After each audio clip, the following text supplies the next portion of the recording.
नमस्कार। तो आज हमारे सामने है वित्त मंत्री निर्मला सीतारमण के बजट भाषण का पूरा टेक्स्ट। और हमारी कोशिश ये है कि हम इस सरकारी दस्तावेज के पन्नों के पीछे छिपे असली मतलब को समझें। आखिर भारतीय अर्थव्यवस्था और हम जैसे आम लोगों के लिए इसका क्या मायने है। बिल्कुल। और सिर्फ ये नहीं कि क्या ऐलान हुए, बल्कि ये क्यों हुए और किस माहौल में हुए। देखिए, हमारी अर्थव्यवस्था लगभग 7% की रफ्तार से बढ़ रही है, जो दुनिया में सबसे तेज है। तो सवाल यह है कि क्या ये बजट उसी रफ्तार को बनाए रखने के लिए है या गियर बदलने की कोशिश कर रहा है। एग्जैक्टली ये दिलचस्प सवाल है। मुझे लगता है इसे समझने का सबसे अच्छा तरीका सरकार के बताए 3 कर्तव्यों के चश्मे से देखना है। पहला कर्तव्य है आर्थिक विकास की रफ्तार बढ़ाना। जब भी बजट आता है, मैन्युफैक्चरिंग और इंफ्रास्ट्रक्चर जैसे शब्द तो खूब सुनाई देते हैं। इस बार क्या कुछ अलग है? अलग ये कि अब फोकस बहुत ज्यादा स्पेसिफिक हो गया है। 7 खास सेक्टर चुने गए हैं। जैसे एक योजना है बायोफार्मा शक्ति। इसके लिए अगले 5 सालों में 10,000 करोड़ रुपए रखे गए हैं। एक मिनट, बायोफार्म, ये सुनने में थोड़ा भारी शब्द लगता है। इसका मतलब क्या है आम भाषा में? इसे आसान भाषा में समझते हैं। देखिए, आज भारत में बीमारियां बदल रही हैं। पहले संक्रामक बीमारियां ज्यादा थीं, अब लाइफस्टाइल से जुड़ी बीमारियां जैसे diabetes, cancer, auto immune disorder, ये सब बढ़ रही हैं। इनके इलाज के लिए बायोलॉजिक्स नाम की खास दवाएं बहुत असरदार होती हैं। ये लिविंग सेल से बनती हैं। तो ये योजना इन्हीं एडवांस दवाओं को भारत में बनाने पर जोर देगी। अच्छा, तो ये सिर्फ दवाइयां बनाने की बात नहीं है, ये पूरी तरह से एक नई और एडवांस तरह की दवाइयां बनाने की बात है, ताकि हमें बाहर से ना मंगवानी पड़े और वो सस्ती भी हो। हाँ, ये तो बहुत बड़ा कदम लगता है ना? बिल्कुल। और इसी सोच को आगे बढ़ाती है दूसरी योजना, इंडिया सेमीकंडक्टर मिशन 2.0। हाँ, सेमीकंडक्टर पर तो आजकल सब बात कर रहे हैं। पहले मिशन में तो चिप बनाने की फैक्ट्रियां लगाने पर जोर था। इस 2.0 में नया क्या है? क्या हम अब सिर्फ फैक्ट्री लगाने से आगे सोच रहे हैं? बहुत आगे। अब फोकस सिर्फ चिप बनाने पर नहीं है, बल्कि चिप बनाने वाली मशीनें और चिप का डिजाइन, इन दोनों पर है। इसे कहते हैं वैल्यू चेन में ऊपर जाना। अगर हम ये कर पाए तो हम सिर्फ वर्कर नहीं, बल्कि टेक्नोलॉजी के मालिक बनेंगे। सही। ये है आत्मनिर्भर भारत का असली मतलब। ये हुई मैन्युफैक्चरिंग की बात। अब इंफ्रास्ट्रक्चर पर आते हैं। यहाँ एक आंकड़ा है जो हर जगह छाया हुआ है, 12,222 करोड़ रुपए का कैपिटल एक्सपेंडिचर। जी, वाह, ये आंकड़ा सुनने में तो बहुत बड़ा लगता है, लेकिन आम आदमी की भाषा में इसका मतलब क्या है? इसका मतलब है कि सरकार सड़कें, बंदरगाह, रेलवे, इन सब पर 12 लाख करोड़ से भी ज्यादा खर्च कर रही है। और इसका एक मल्टीप्लायर इफेक्ट होता है। मतलब जब सरकार 1 रुपए खर्च करती है तो इकोनॉमी में कह सकते हैं 2.5 से 3 रुपए की एक्टिविटी पैदा होती है। अच्छा। सीमेंट बिकता है, स्टील बिकता है, लोगों को रोजगार मिलता है, ट्रक चलते हैं, एक पूरी चेन शुरू हो जाती है। लेकिन एक सवाल मेरे मन में आ रहा है, क्या हमारी इकोनॉमी इतना बड़ा खर्च झेल सकती है? कहीं इतने पैसे सिस्टम में डालने से महंगाई बढ़ने का खतरा तो नहीं? ये एक बहुत वैलिड सवाल है। देखिए, सरकार का मानना है कि क्योंकि ये खर्च कंजम्पशन पर नहीं बल्कि एसेट बनाने पर हो रहा है, इसलिए ये सप्लाई को बेहतर करेगा और लंबी अवधि में महंगाई को कम करेगा। और ये सिर्फ हवाई बातें नहीं हैं। कुछ बहुत बड़े प्रोजेक्ट्स का जिक्र है, जैसे पश्चिम बंगाल के दानकुनी को गुजरात के सूरत से जोड़ने वाला फ्रेट कॉरिडोर। अच्छा, मतलब ये सिर्फ हाईवे बनाने की बात नहीं है, ये तो फैक्ट्रियों से निकले सामान को बंदरगाहों तक बहुत तेजी से पहुंचाने के पूरे सिस्टम को बदलने की कोशिश है। बिल्कुल। और सिर्फ सड़कें ही नहीं, मुझे जो सबसे फैसिनेटिंग लगा वो है जल मार्गों पर फोकस। अगले 5 सालों में 20 नए राष्ट्रीय जल मार्ग। 20? हाँ, 20। सोचिए, उड़ीसा की खदानों से कोयला और लोहा सीधे जलमार्ग से पारादीप बंदरगाह तक पहुंचेगा। ये ट्रकों के मुकाबले कहीं ज्यादा सस्ता और पर्यावरण के लिए भी बेहतर है। ये बड़े बड़े इंफ्रास्ट्रक्चर प्रोजेक्ट्स तो भविष्य की नींव हैं, लेकिन आज के युवाओं के लिए क्या है? उनके सपनों और स्किल्स के लिए बजट में क्या सोचा गया है? यहीं पर दूसरा कर्तव्य आता है आकांक्षाओं को पूरा करना। और यहाँ कुछ बहुत ही भविष्य की बातें की गई हैं। जैसे मुझे ये बहुत दिलचस्प लगा, orange economy, animation, visual effects, gaming और कॉमिक्स यानी एवीजी सेक्टर। ये तो आजकल के बच्चों की दुनिया है। बजट में कहा गया है कि 15,000 स्कूलों में एवीजीसी कंटेंट क्रिएटर लैब्स बनाई जाएंगी। और इसका पैमाना सोचिए, अनुमान है कि 2030 तक इस सेक्टर को 20 लाख ट्रेन्ड प्रोफेशनल्स की जरूरत होगी। 20 लाख? जी, ये हमारे डेमोग्राफिक डिविडेंड को भुनाने का एक शानदार तरीका है। हम अपने बच्चों को वो स्किल्स दे रहे हैं जिनकी भविष्य में डिमांड होगी। सुनने में तो ये शानदार है, पर मेरा एक सवाल है। 15,000 स्कूलों में AVGC लैब्स, इसके लिए इतने ट्रेन्ड टीचर्स कहाँ से आएंगे? ये तो एक नया फील्ड है। क्या ये प्लान असल में जमीन पर उतर पाएगा या सिर्फ एक अच्छा ऐलान बनकर रह जाएगा? देखिए, चुनौती तो है, और शायद इसीलिए सरकार ने एजुकेशन टू एम्प्लॉयमेंट नाम की एक हाई लेवल कमेटी बनाने की बात की है। इसका काम सिर्फ AVGC नहीं, बल्कि पूरे सर्विस सेक्टर के लिए यही गैप भरना है। हम हमेशा मेक इन इंडिया की बात करते हैं, पर हमारी असली ताकत तो सर्विस सेक्टर रही है ना? हाँ, वो तो है। ये कमेटी सुनिश्चित करेगी कि हमारे कॉलेज और यूनिवर्सिटी वही पढ़ाएं जिसकी इंडस्ट्री को जरूरत है। मतलब हमारी शिक्षा व्यवस्था को इंडस्ट्री के साथ सिंक करने की एक बड़ी कोशिश। ये तो बहुत जरूरी है। अच्छा, इसी से जुड़ा एक और दिलचस्प कॉम्बिनेशन दिखा, मेडिकल इलाज और टूरिज्म।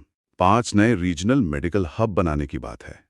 इसका मतलब क्या हम दुनिया के लिए एक बड़ा हॉस्पिटल बनने की तैयारी कर रहे हैं? एक तरह से हाँ। इसे मेडिकल वैल्यू टूरिज्म कहते हैं। ये सिर्फ अस्पताल नहीं होंगे, बल्कि पूरे हेल्थ केयर कॉम्प्लेक्स होंगे, जहां इलाज, पढ़ाई और रिसर्च सब एक जगह होगा। और ये सिर्फ मॉडर्न मेडिसिन तक सीमित नहीं है। 3 नए अखिल भारतीय आयुर्वेद संस्थान भी खोले जा रहे हैं। और टूरिज्म में भी सिर्फ पुराने किले और मंदिर नहीं, बल्कि कुछ नया करने की कोशिश दिख रही है। इको टूरिज्म ट्रेल्स, जैसे उड़ीसा में टर्टल ट्रेल्स और पुलिकट झील पर बर्ड वॉचिंग ट्रेल्स। ये तो बिल्कुल अलग तरह का अनुभव लगता है। और सोचिए, इससे कितनी नौकरियां पैदा होंगी। मेडिकल हब में डॉक्टर, नर्स से लेकर इको टूरिज्म ट्रेल्स पर लोकल गाइड, होमस्टे चलाने वाले छोटे कारीगर, विकास जमीन तक ऐसे ही पहुंचता है। ठीक है, हमने इकोनॉमी की बात की, युवाओं की बात की। अब उस तीसरे कर्तव्य पर आते हैं जिसे सबका साथ सबका विकास कहा गया है। इसमें किसानों, महिलाओं और दिव्यांगों के लिए क्या है? यहाँ भी जो ट्रेंड दिख रहा है वो है टेक्नोलॉजी के जरिए सशक्तिकरण का। जैसे किसानों के लिए भारत विस्तार नाम का एक AI टूल। ये तो पारंपरिक खेती की तस्वीर को पूरी तरह बदल सकता है। मतलब किसान को फोन पर ही पता चल जाएगा कि मौसम कैसा रहेगा, कौन सी फसल उगानी चाहिए, मंडी में क्या भाव चल रहा है। बिल्कुल, ये सब्सिडी देने से एक कदम आगे की सोच है। ये किसान को एक बिजनेस मैनेजर बना रहा है। यही सोच महिला उद्यमियों के लिए शी मार्च कार्यक्रम में दिखती है। ये लखपति दीदी का अगला लेवल है। लखपति दीदी से शी मार्च तक का सफर, ये सुनने में बहुत अच्छा लगता है। लेकिन क्या ये सिर्फ एक और लोन स्कीम बनकर रह जाएगा, या सच में महिला उद्यमियों को अपना बिजनेस खड़ा करने और उसे चलाने में मदद करेगा? इसका उद्देश्य तो दूसरा वाला है। फोकस सिर्फ पैसा देने पर नहीं, बल्कि उन्हें मार्केट से जोड़ना, ब्रांडिंग सिखाने और सप्लाई चेन बनाने में मदद करने पर है। उन्हें लाभार्थी से मालिक बनाने का सफर है ये। चलिए अब उस टॉपिक पर आते हैं जिसका सबको इंतजार रहता है, टैक्स। नया इनकम टैक्स एक्ट 2025 आ रहा है। मेरे जैसे आम टैक्स पेयर की जेब पर इसका क्या असर पड़ेगा? देखिए, सीधे तौर पर स्लैब में कोई बदलाव नहीं है, लेकिन ईज ऑफ लिविंग यानी जिंदगी को आसान बनाने वाले कुछ बड़े बदलाव हैं। जैसे विदेशी टूर पैकेज पर लगने वाला TCS। हाँ। वो एक बड़ा सिरदर्द बन गया था। उसे 20% और 5% से घटाकर सीधा 2% कर दिया गया है। सीधा 2%? जी, बिना किसी ऊपरी लिमिट के। यही चीज विदेश में बच्चों की पढ़ाई या इलाज पर भेजे जाने वाले पैसे पर भी लागू होगी। अरे वाह, ये तो विदेश घूमने वालों और बच्चों को बाहर पढ़ाने वाले मिडिल क्लास परिवारों के लिए बड़ी राहत की बात है। मतलब 20% से सीधे 2%। सरकार ने इतना बड़ा यूटर्न क्यों लिया? क्या पहले वाला नियम काम नहीं कर रहा था? ऐसा लगता है कि सरकार को फीडबैक मिला कि इससे लोगों को बहुत परेशानी हो रही थी और अनुपालन का बोझ बढ़ गया था। तो ये उस फीडबैक पर एक्शन लेने जैसा है। एक और योजना है one time foreign asset disclosure scheme. ये किसके लिए है? मान लीजिए कोई स्टूडेंट पढ़ाई के लिए विदेश गया, वहां पार्ट टाइम जॉब करके कुछ $1000 कमाए और उसे भारत में रिपोर्ट करना भूल गया। अब वो डर के मारे कुछ कर नहीं पा रहा। ये स्कीम उसे एक मौका देगी कि वो एक छोटी सी रकम चुकाकर अपनी गलती सुधार ले और चैन की नींद सोए। अच्छा, तो मतलब ये बड़े टैक्स चोरों के लिए नहीं, बल्कि छोटी मोटी भूल चूक वालों के लिए एक सेफ एग्जिट जैसा है। ये तो अच्छी सोच है। और भारत के ग्रोथ इंजन IT सेक्टर के लिए भी कुछ है। हाँ, उनके लिए सेफ हार्बर की लिमिट 300 करोड़ से बढ़ाकर 2000 करोड़ कर दी गई है। ये सेफ हार्बर आखिर है क्या? क्या इससे कंपनियों को फायदा होगा? आसान शब्दों में ये टैक्स विभाग के साथ एक तरह का एग्रीमेंट है। अगर कोई आईटी कंपनी कुछ तय नियमों के हिसाब से अपना मुनाफा दिखाती है तो टैक्स अधिकारी उसके खातों की बहुत गहरी छानबीन नहीं करते। अच्छा, आने का मतलब है कि अब और ज्यादा बड़ी कंपनियां इस आसान सिस्टम का फायदा उठा पाएंगी। तो अगर मैं इस पूरी बातचीत को समेटने की कोशिश करूं तो ऐसा लग रहा है कि ये बजट सिर्फ आंकड़ों का खेल नहीं है, ये एक दिशा तय करने की कोशिश है। नमस्कार, और आज हमारे सामने हैं स्टडी टेक के खास तौर पे तैयार किए गए नोट्स। ये केंद्रीय बजट 2026-27 का विश्लेषण करते हैं और खासकर बीपीएससी, एनटीपीसी, केवीएस, एसएससी जैसी प्रतियोगी परीक्षाओं के लिए। तो हमारा मकसद सिर्फ इन आंकड़ों को पढ़ना नहीं है, बल्कि ये समझना है कि एक परीक्षार्थी की नजर से इस बजट को कैसे देखा जाए। बिल्कुल, और इसमें जो शॉर्ट ट्रिक्स दी गई हैं हम उन पर भी बात करेंगे। हाँ, और ये भी समझेंगे कि ये ट्रिक्स काम क्यों करती हैं और इन नंबर्स की पीछे की कहानी क्या है। तो चलिए इस पड़ताल में उतरते हैं। तो सबसे पहले किसी भी बजट का सबसे बड़ा, सबसे हेडलाइन वाला नंबर, उसका कुल आकार। जी, स्टडी टेक के नोट्स के मुताबिक ये आंकड़ा है 53.47 लाख करोड़। अब पहली नजर में तो ये ऐसा नंबर है जिसे देखकर ही लगता है कि बस भूल जाओ। सही बात है। और परीक्षा हॉल के दबाव में तो 53.47 और मान लीजिए 54.37 में फर्क करना लगभग नामुमकिन हो जाता है। ये सिर्फ अंक नहीं है, ये एक तरह से मनोवैज्ञानिक जाल है। लाख करोड़ का पैमाना ही अपने आप में इतना बड़ा है कि हमारा दिमाग उसे आसानी से प्रोसेस नहीं कर पाता। ये तो सरकार की पूरी वित्तीय योजनाओं का खाका है। और यहीं पे स्टडी टेक की पहली मेमोरी ट्रिक सामने आती है। उन्होंने 53.47 को याद रखने के लिए एक बहुत ही देसी और सरल वाक्यांश बनाया है। अच्छा, 53 और 7-7। 53 और 7-7? हाँ, 53 यानी 53 और 47, 4 और 7 जो सुनने में 7-7 जैसा लगता है। तो पूरा विचार है, बजट है 53 सब 7-7। अरे वाह! जो बात यहाँ गौर करने वाली है वो इस ट्रिक के पीछे का मनोविज्ञान है। ये एक बेजान अमूर्त संख्या को एक मानवीय भावना से, एक कहानी से जोड़ देती है। हाँ, 7-7 शब्द में एक अपनापन है। बिल्कुल, एकता, सहयोग, एक सकारात्मकता का भाव है। जब आप इस तरह से संख्याओं को एक पहचान दे देते हैं तो वो दिमाग में सिर्फ एक तथ्य की तरह नहीं रहती, बल्कि एक विचार की तरह बैठ जाती है। वही तो रटने और सीखने के बीच का फर्क है। वही तो। लेकिन एक सवाल है, क्या इसमें एक जोखिम नहीं है? मतलब 7-7 का 47 से कोई सीधा तार्किक संबंध तो है नहीं? कहीं कोई परीक्षा में कंफ्यूज हो जाए कि 7-7 का मतलब क्या था? ये एक अच्छा सवाल है, लेकिन देखिए, मेमोरी ट्रिक्स का मकसद तार्किक होना नहीं होता, यादगार होना होता है। हाँ। यहाँ का जो कनेक्शन है वो ध्वनि आधारित है, फोनेटिक है। हाँ। और जब आप इसे 2-3 बार दोहराते हैं, 53 और 7-7, तो ये एक लय बना लेता है। अच्छा। दिमाग उसी लय को पकड़ता है। असल में ये ट्रिक्स दिमाग के लिए एक हुक की तरह काम करती हैं, जिस पर आप जानकारी को टांग सकते हैं। सही, बिना हुक के जानकारी फिसल जाएगी। बिल्कुल। तो मतलब ये कि विशाल 53.47 लाख करोड़ रुपए का बजट अर्थव्यवस्था को ईंधन देगा। पर सवाल ये है कि अर्थव्यवस्था दौड़ेगी किस रफ्तार से? विकास दर को लेकर क्या कहा गया है? हाँ, ये अगला तार्किक सवाल है। अगर बजट गाड़ी का फ्यूल टैंक है तो जीडीपी विकास दर उसका स्पीडोमीटर है ना? तो स्टडी टेक के नोट्स के अनुसार अनुमानित वास्तविक जीडीपी विकास दर 7% है।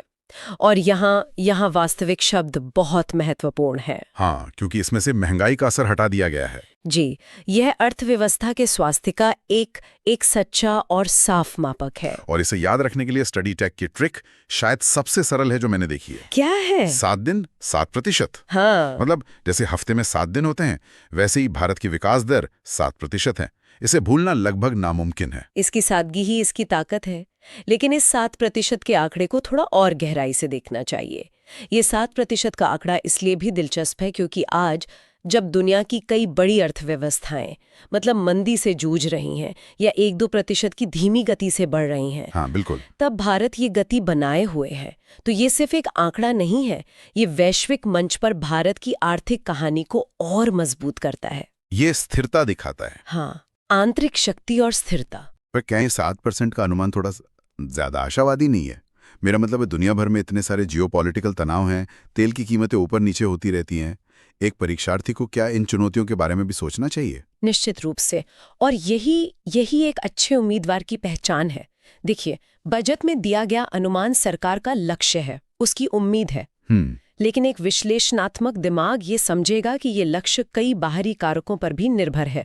परीक्षा में शायद ये न पूछा जाए कि क्या 7% संभव है, लेकिन इंटरव्यू में या मेंस के उत्तर में ये समझ दिखाना कि आप इन वैश्विक चुनौतियों से वाकिफ हैं, आपको दूसरों से अलग खड़ा कर सकता है। ये बहुत अच्छी सलाह है। तो 7 दिन 7% को एक शुरुआती बिंदु की तरह याद रखें, पर उसके आसपास की जो वैश्विक तस्वीर है उसे भी समझें। बिल्कुल। तो हमारे पास बजट का आकार हो गया, अर्थव्यवस्था की रफ्तार हो गई। अब सवाल यह है कि इस गाड़ी को चलाने के पीछे का दर्शन क्या है, इसका जीपीएस क्या है? स्टडी टेक के नोट्स बताते हैं कि इस बजट के 3 प्रमुख विषय या कर्तव्य हैं। पहला है ग्रोथ यानी आर्थिक विकास, दूसरा है एस्पिरेशंस यानी लोगों की आकांक्षाओं को पूरा करना, और तीसरा है सबका साथ मतलब समावेशी विकास। हाँ, और ये 3 स्तंभ जो हैं, ये सरकार की प्राथमिकताओं का खाका है।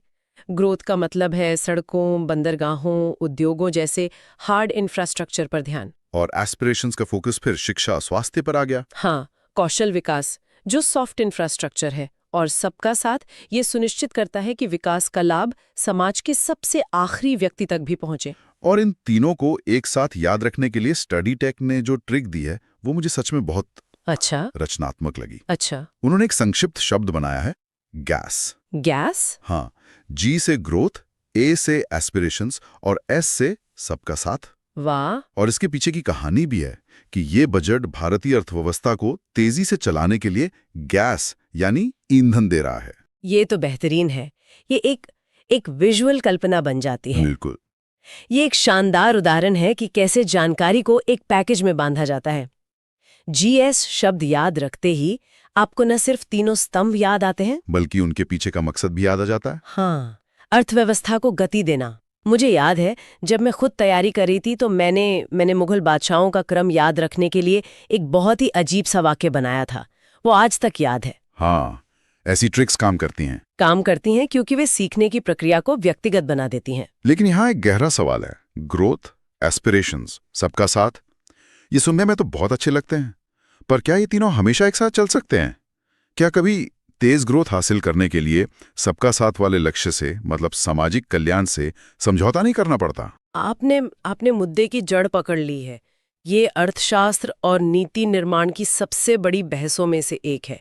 कई बार तेज औद्योगिक विकास के लिए ऐसे कड़े फैसले लेने पड़ सकते हैं जिनका उस अल्पावधि में समाज के कुछ वर्गों पर नकारात्मक असर पड़े। एक संतुलन साधना होता है। बिल्कुल, ये एक संतुलन साधने वाली प्रक्रिया है। एक परीक्षार्थी के लिए ये समझना जरूरी है कि जीएस सरकार का घोषित इरादा है। ठीक है। परीक्षा में आपको इसी इरादे के आधार पर जवाब देना होगा, लेकिन अपनी समझ के लिए ये जानना जरूरी है कि असल दुनिया में इन तीनों के बीच हमेशा एक तनाव बना रहता है। बहुत बढ़िया। तो हमने बजट का एक ओवरऑल व्यू देख लिया। अब जरा जमीन पर उतरते हैं और एक बहुत ही विशिष्ट नीतिगत बदलाव को देखते हैं जिसे स्टडी टेक ने खास तौर पर हाईलाइट किया है। हाँ, ये कुछ ऐसा है जो सीधे सीधे एक एमसीक्यू बन सकता है। बिल्कुल, इस तरह के तथ्यात्मक बदलाव जहां 1% में बदलाव होता है, ये परीक्षकों के पसंदीदा सवाल होते हैं। आपकी याददाश्त की परीक्षा। हाँ, और आप कितने अपडेटेड हैं दोनों के? तो तथ्य ये है, तंबाकू उत्पादों पर लगने वाला जो राष्ट्रीय आपदा आकस्मिक शुल्क है, हाँ, यानी एनसीसीडी, हाँ, उसे 25% से बढ़ाकर 60% कर दिया गया है। ये एक बहुत बड़ी छलांग है। काफी बड़ी। और इस बदलाव को याद रखने के लिए जो ट्रिक दी गई है वो मुझे अब तक की सबसे यादगार और थोड़ी नाटकीय भी लगी। अरे वाह, बताइए। ट्रिक है 25 की उम्र, 60 का लुक। क्या बात, ये तो सीधा दिल पर असर करता है। बिल्कुल, ये सिर्फ एक ट्रिक नहीं है, ये एक पब्लिक सर्विस अनाउंसमेंट जैसा है। इसके पीछे का जो भावनात्मक और स्वास्थ्य का संबंध है वो ये कि यदि आप 25 साल की उम्र में तंबाकू शुरू करते हैं तो आपका स्वास्थ्य इतना खराब हो जाएगा कि आप 60 साल के दिखने लगेंगे। मतलब पुराने रेट 25% को नए रेट 60% से सीधे जोड़ दिया। हाँ, और वो भी एक बहुत ही सशक्त संदेश के साथ। इसे कोई कैसे भूल सकता है? ये ट्रिक इसलिए भी शानदार है क्योंकि ये सिर्फ क्या का जवाब नहीं देती, ये क्यों का भी संकेत देती है। टैक्स में इतनी बड़ी बढ़ोतरी सिर्फ सरकारी खजाना भरने के लिए नहीं है। ये एक सिन टैक्स है जिसके दोहरे उद्देश्य होते हैं। अच्छा। पहला राजस्व बढ़ाना और दूसरा और शायद ज्यादा महत्वपूर्ण लोगों को तंबाकू जैसे हानिकारक उत्पादों के सेवन से हतोत्साहित करना। बिल्कुल। तो परीक्षा लेने वाले ये देखना चाहते हैं कि क्या उम्मीदवार इन दो अलग अलग क्षेत्रों अर्थशास्त्र और सार्वजनिक स्वास्थ्य के बीच के संबंध को समझता है। तो क्या इस तरह के कदम के कुछ नकारात्मक पहलू भी हो सकते हैं जिनके बारे में पता होना चाहिए? हाँ, बिल्कुल हो सकते हैं, और ये जानना आपकी समझ को और गहरा करेगा। आलोचक अक्सर ये तर्क देते हैं कि किसी उत्पाद पर बहुत ज्यादा टैक्स बढ़ाने से उसकी तस्करी या कालाबाजारी बढ़ सकती है। अच्छा। लोग कानूनी बाजार से खरीदने के बजाय अवैध और सस्ते विकल्प ढूंढने लगते हैं। इससे सरकार को राजस्व का नुकसान भी हो सकता है। और स्वास्थ्य के लिए और भी खतरनाक उत्पाद बाजार में आ सकते हैं। बिल्कुल, ये एक वास्तविक चिंता है, लेकिन फिर से परीक्षा के दृष्टिकोण से आपको नीति के घोषित उद्देश्य पर ध्यान देना है, जो कि सार्वजनिक स्वास्थ्य को बढ़ावा देना है। ये एक बहुत ही संतुलित दृष्टिकोण है। तो इन सब का क्या मतलब है? आज की हमारी इस पड़ताल का सार क्या है? अगर हम 4 मुख्य बातें निकालें जो हर परीक्षार्थी को याद रखनी चाहिए तो वे क्या होंगी? पहली, बजट का कुल आकार 53.47 लाख करोड़। 53 और 7-7। हाँ। दूसरी, जीडीपी विकास दर 7%। 7 दिन 7%। तीसरी, बजट के 3 मुख्य विषय, गास स्ट्रैटेजी, ग्रोथ, एस्पिरेशंस और सबका साथ। और चौथी, तंबाकू टैक्स में भारी वृद्धि 25% से 60% तक। और उसकी यादगार ट्रिक, 25 की उम्र 60 का लुक। ये सब दिखाता है कि ये नोट सिर्फ जानकारी नहीं दे रहे हैं, बल्कि उसे दिमाग में बैठाने का एक पूरा सिस्टम दे रहे हैं। हाँ, जो परीक्षा की तैयारी का असली खेल है। सही तकनीक से जटिल जानकारी को भी सरल बनाया जा सकता है। बिल्कुल। और ये पूरी चर्चा मुझे एक अंतिम विचार की ओर ले जाती है, जो शायद इन ट्रिक्स से भी ज्यादा महत्वपूर्ण है। ये मेमोरी ट्रिक्स जानकारी को याद रखने के लिए बेहतरीन उपकरण है, इसमें कोई शक नहीं।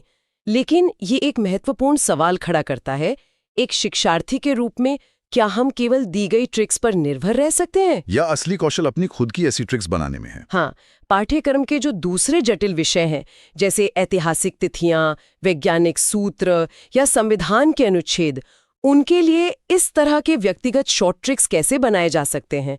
सोचिए, अगर कोई मौर्य वंश के राजाओं के क्रम को याद रखने के लिए कोई मजेदार वाक्य बना सके। बिल्कुल। जब आप ऐसा करते हैं तो आप जानकारी को निष्क्रिय रूप से प्राप्त करने से सक्रिय रूप से सीखने की ओर एक कदम बढ़ाते हैं। आप जानकारी के मालिक बन जाते हैं, और ये सीखने की प्रक्रिया को न केवल प्रभावी बनाता है, बल्कि मजेदार भी बनाता है।